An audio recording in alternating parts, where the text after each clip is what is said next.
para supir angkot di Kota Bekasi demo, Mang, nutup jalan. Ini gara-gara ada transportasi baru namanya Trasbeken. Tuh, gimana tuh, Mang? Oh iya, itu macet banget ya.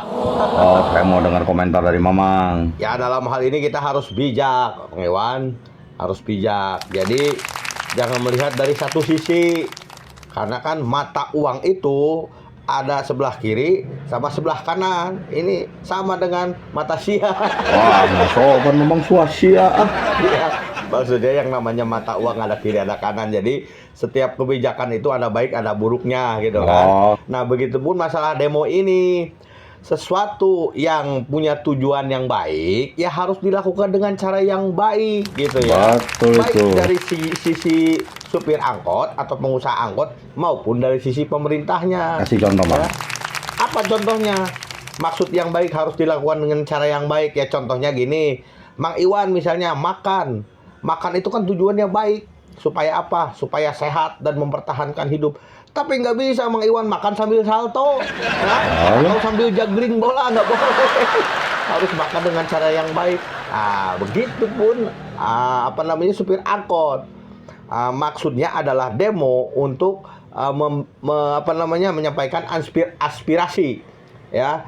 Bagaimana kehadiran kendaraan baru, ya, kendaraan yang dianggap lebih modern yang namanya apa sih, Jack Beken apa namanya teh. Nah itu kan mengganggu pendapatan mereka, penghasilan mereka dan urusan perut keluarga mereka. Nah itu kan sesuatu yang baik, ya kan, menuntut sesuatu untuk kebutuhan keluarga. Tapi caranya harus dengan yang baik, jangan menutup jalan. Karena kalau dia menutup jalan, artinya mereka menuntut hak mereka untuk bertahan hidup, untuk mendapatkan nafkah, tapi mereka juga menutup hak orang lain yang berhak untuk melewati jalanan itu, gitu kan? Ya, bukan cuma orang yang mencari kerja kan yang lewat jalanan itu. Bagaimana kalau ada misalnya orang sakit yang butuh buru-buru lewat, ada orang mau melahirkan, atau ada nenek-nenek yang belajar sepatu roda, kan jadi terhalang gitu. Si Mamang. Iya, mas contoh. Iya. Harusnya mah demo tuh ke kantor wali kota ya. Terus juga di situ ada tulisan, jangan biarkan angkot punah katanya.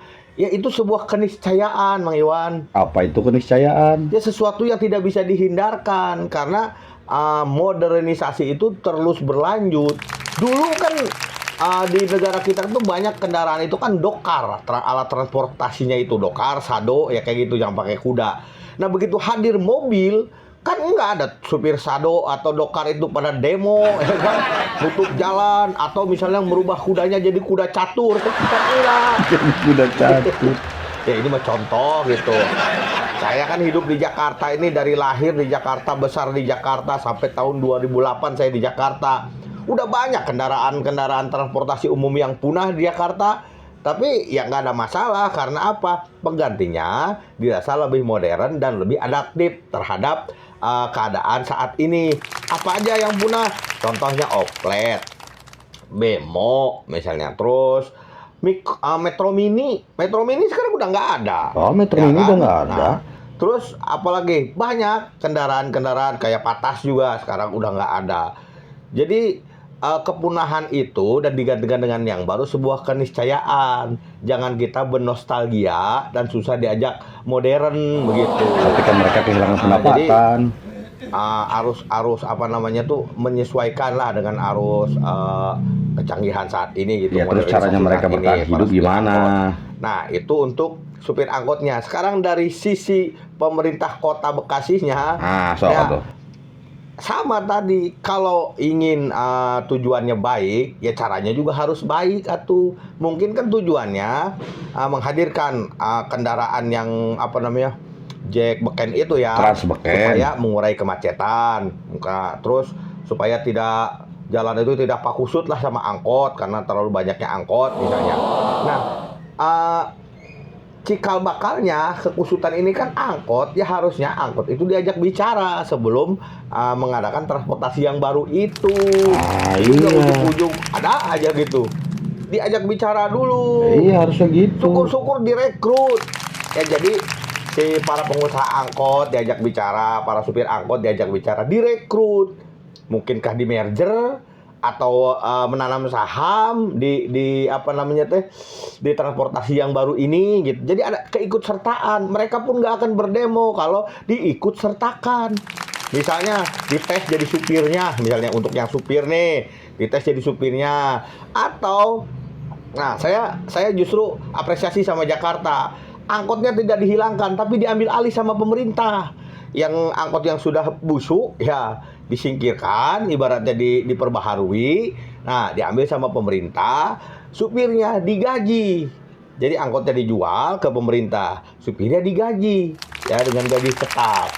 Nah, untuk yang kendaraannya udah tidak layak, direkrut jadi supir, misalnya supir Transjakarta, kayak Metro Mini kan sekarang ada APTB atau Mikrotrans. Itu penghubung dari daerah yang tidak dilalui Transjakarta menuju halte Transjakarta. Nah, dalam hal ini saya mengapresiasi sistem transportasi di Jakarta. Seharusnya Bekasi bisa belajar dari Jakarta. Jadi melibatkan stakeholder transportasi, pemilik angkot misalnya atau supir angkot untuk ikut serta itu dalam apa namanya pelaksanaan transportasi yang baru ini. Jadi jangan dicuekin. Ya iyalah, kalau dicuekin mah mereka juga ngamuk. Ada napas dulu atuh Mang. Ya tapi ini mah seandainya ya.